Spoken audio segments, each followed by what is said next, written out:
O próximo passo agora vai ser proceder à inversão do meu MDE original, né?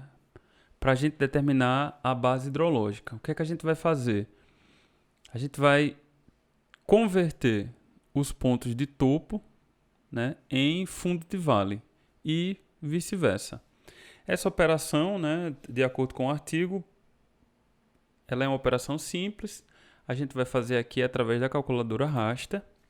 O procedimento utilizado foi a subtração de um determinado valor pelo MDE, desde que esse valor ele seja maior do que todas as células presentes no MDE.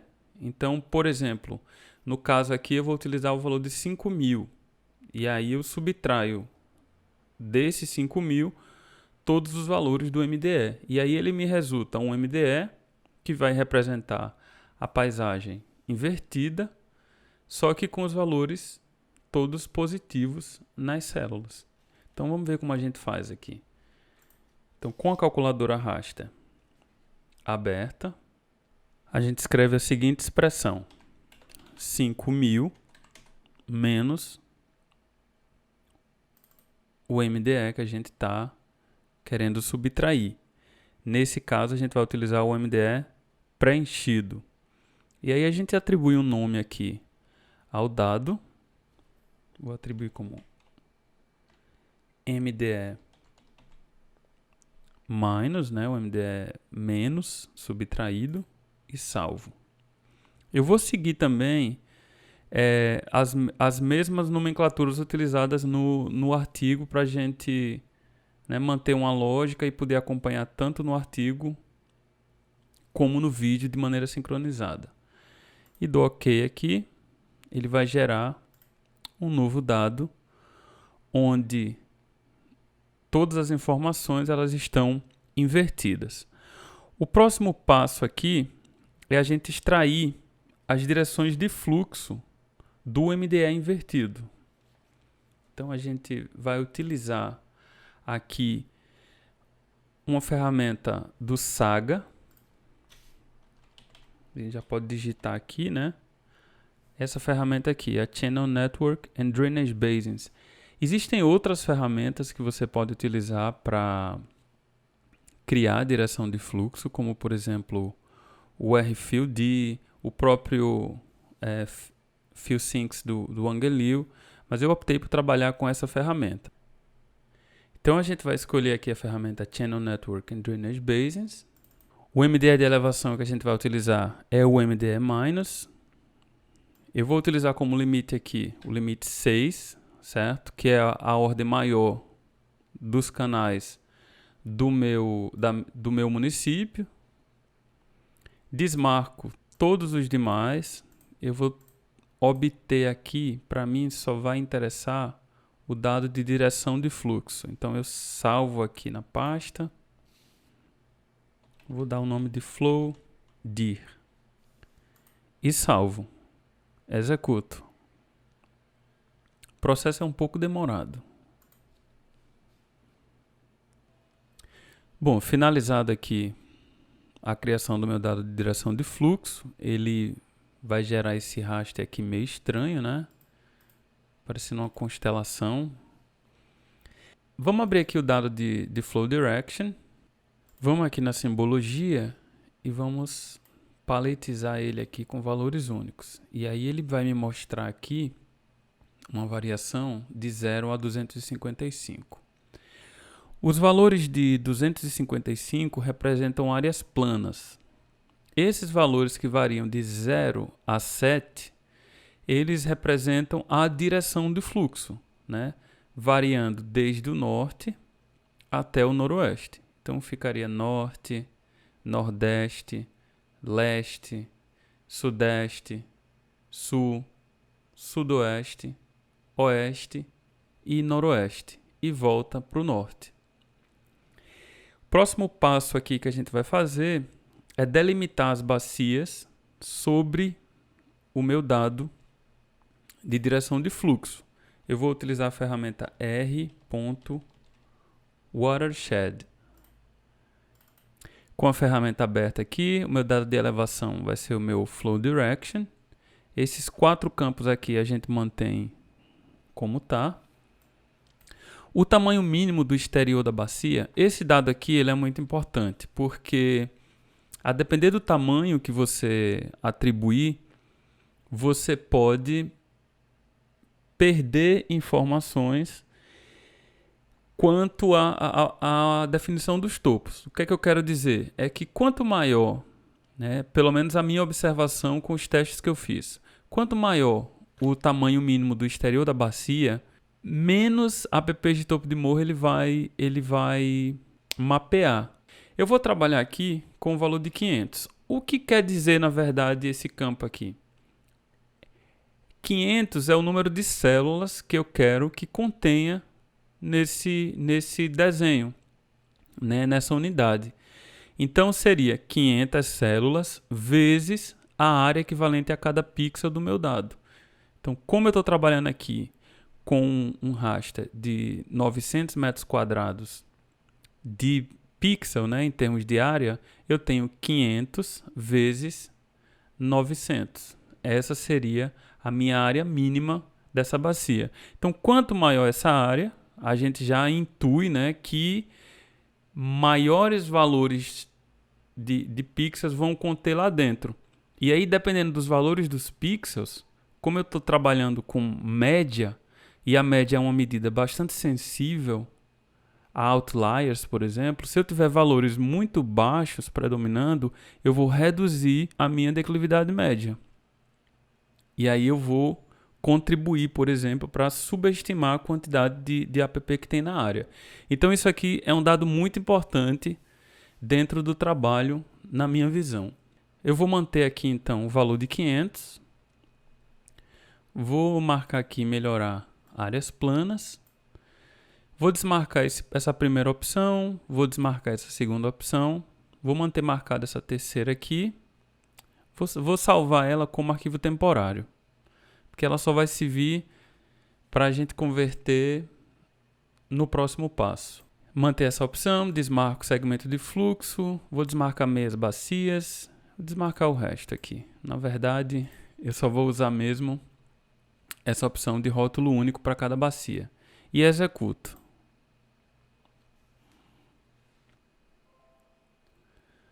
Então, finalizado aqui o mapeamento das minhas bacias, a gente já vê aqui o traçado de cada bacia do MDE invertido.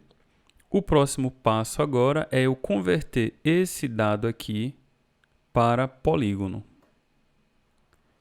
Então eu acesso aqui a ferramenta raster, conversão de raster para vetor. Escolho aqui minha camada de entrada, as bacias mapeadas e salvo aqui o dado vetorizado e vou dar o nome de Bayesian Polyg, que foi o nome atribuído pelo artigo. E salvo. Então, feita aqui a conversão de raster para polígono, o próximo passo é converter esses polígonos para linhas. Então, vetor, ferramenta de geometria, polígonos para linhas. Então, eu pego o meu dado de bacias aqui e salvo o meu dado de linha. Então, eu vou botar Bayesian linha e salvo. Então, meu dado foi convertido para linhas. O objetivo, né, desse procedimento é mapear os pontos que passam, né, sobre os limites das bacias de contribuição, né, a partir do MDE invertido. Então, essas linhas que a gente está vendo aqui são os limites das nossas bacias de contribuição. Nesse caso aqui do MDE invertido, ele define os pontos máximos das linhas que passam sobre os pontos de célula. Então, qual é o próximo passo agora? É a gente atribuir os valores máximos, né? Aqui são os pontos máximos que passam sobre esses meus limites da bacia de contribuição, que vão ser os meus pontos de célula. Eu vou atribuir os dados do meu MDE a esse vetor de linha. A ferramenta aqui no QGIS de estatística zonal, ela não aplica em linha. Então, existe uma outra ferramenta chamada v.rast.stats,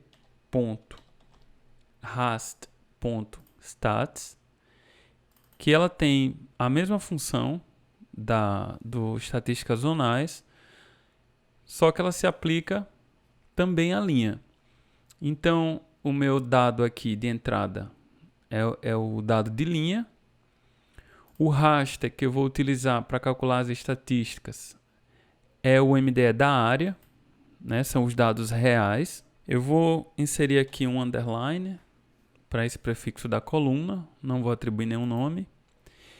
Removo aqui a seleção, eu vou trabalhar só com os valores máximos.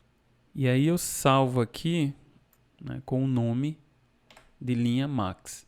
E executo, e ele vai atribuir a cada linha dessa o valor máximo correspondente no MDE da área. O processo também é um pouquinho demorado. Então, finalizada aqui a atribuição dos valores ao MDE, a gente fecha. E agora a gente vai procurar, como a gente atribuiu, né, agora às linhas o valor de máximo, né, do meu MDE, o meu próximo passo vai ser procurar os valores da linha que coincidem com o MDE. Eu vou meio que cruzar eles dois.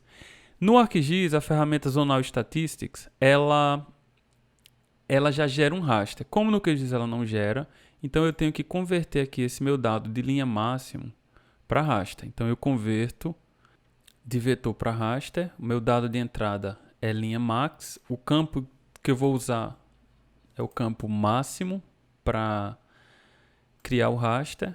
Unidade do tamanho de saída são unidades georreferenciadas. Resolução horizontal 30 metros. E eu vou utilizar a extensão da mesma camada como extensão de saída. E aí eu vou salvar aqui o raster com o nome de linha máxima.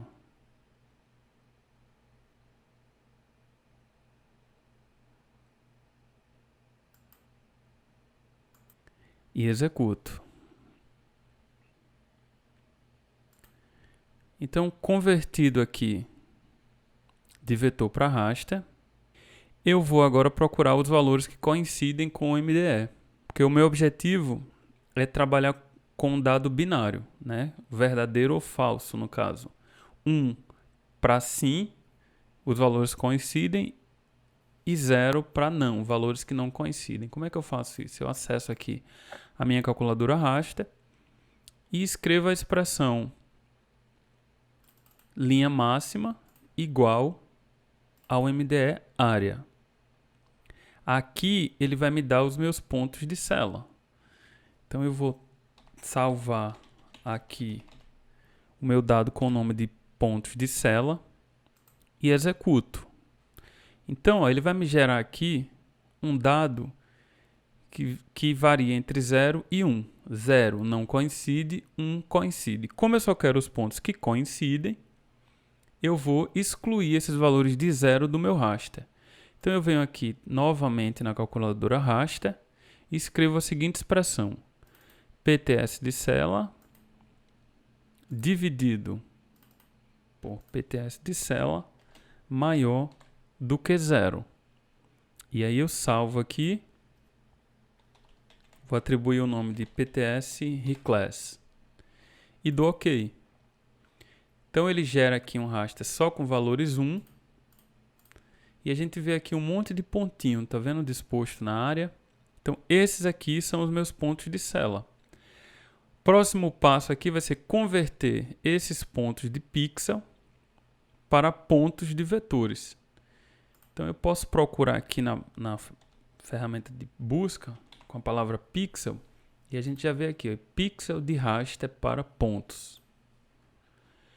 Escolho aqui o meu dado PTS Reclass e o meu ponto de vetor. Eu salvo aqui, escrevo pontos de célula e salvo. Ele vai gerar uma nuvem de pontos aqui, né? Um conjunto de pontos. Pronto, eu já mapeei aqui os pontos que se localizam os meus pontos de célula. Você vê que esses valores aqui são 1. Então, ele criou o meu vetor com valores 1. Então, o que é que eu vou fazer agora? Atribuir os dados do meu MDE aos meus pontos de célula. Então, eu procuro aqui a ferramenta Add Raster Values to Point, ou adicionar valores de raster aos pontos.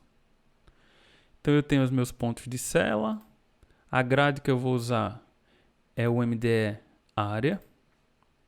Eu vou utilizar aqui o vizinho mais próximo e salvo aqui o meu dado como pontos de célula 1 e executo.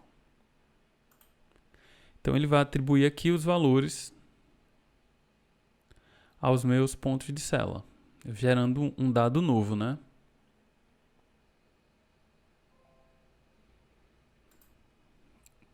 Finalizado aqui, encontrei os meus pontos de célula. Então eu vou separar ele aqui, ó. Vou desmarcar. Agora o próximo passo vai ser procurar os pontos de topo. Então eu vou trabalhar agora novamente com os meus polígonos. Eu posso inclusive apagar aqui esses dados, ó, que já não me servem mais. Só vão bagunçar aqui minha área de camadas. Então vamos refazer o mesmo caminho que a gente fez para encontrar os pontos de célula. Só que agora a gente vai encontrar os valores de máximo. Então o que é que eu vou fazer aqui? Vou atribuir os valores máximos do meu MDE às minhas bacias. Então eu vou utilizar a opção de estatísticas zonais, que ela consegue trabalhar com polígonos. A minha camada raster vai ser o MDE da minha área. A minha camada de vetor contendo as zonas é a Base in Polyg. E eu vou trabalhar com a opção de máximo, certo? Eu quero saber os valores máximos dos murros. Do OK e executo para que ele atribua os valores de máximo a cada bacia. Finalizado aqui, olhando a tabela de atributos, ele atribuiu aqui os valores máximos a cada uma das zonas que tem dentro do meu dado. O próximo passo é eu converter de vetor para raster. Minha camada Base in Polyg. Minha coluna eu vou usar o máximo. Escolho a opção unidades georreferenciadas. Resolução 30. Extensão da camada eu vou utilizar da própria camada. E vou salvar aqui com o nome morro max. Então são os valores máximos relativos aos morros. E executo, ele vai me gerar um raster com as bacias, só que com valores de altitude. E eu faço aquela mesma operação na calculadora raster para mapear o que nesse dado de morro máximo coincide com as altitudes na área. Ele vai me retornar um dado de 0 e 1. Vou atribuir o nome aqui de topo e dou OK. Ele me gera também esses dados aqui, parecido com aquele dado anterior de ponto. Novamente, eu vou precisar remover os valores de 0, volto aqui na calculadora raster e utilizo o dado de topo dividido por ele mesmo, só que com valores maiores que 0. E atribuo o nome de topo reclass. E dou OK. Ele vai me gerar esse dado aqui com um monte de pontos também dispostos no território da minha área de trabalho.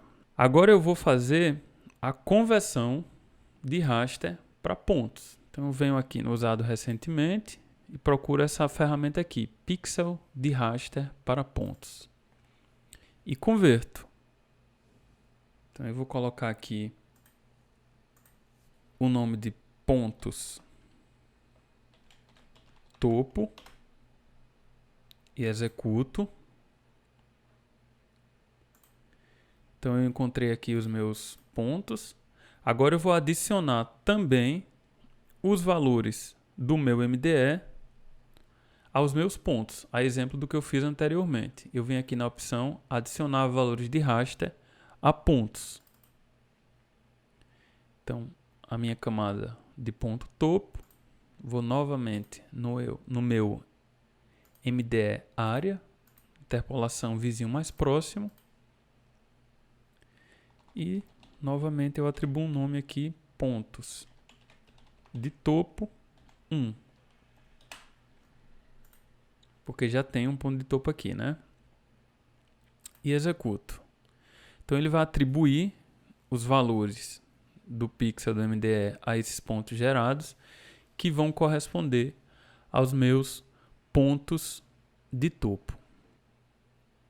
E com isso, a gente finaliza a segunda etapa do mapeamento, que foi a de delimitar a base hidrológica dos morros, pontos de sela e topos.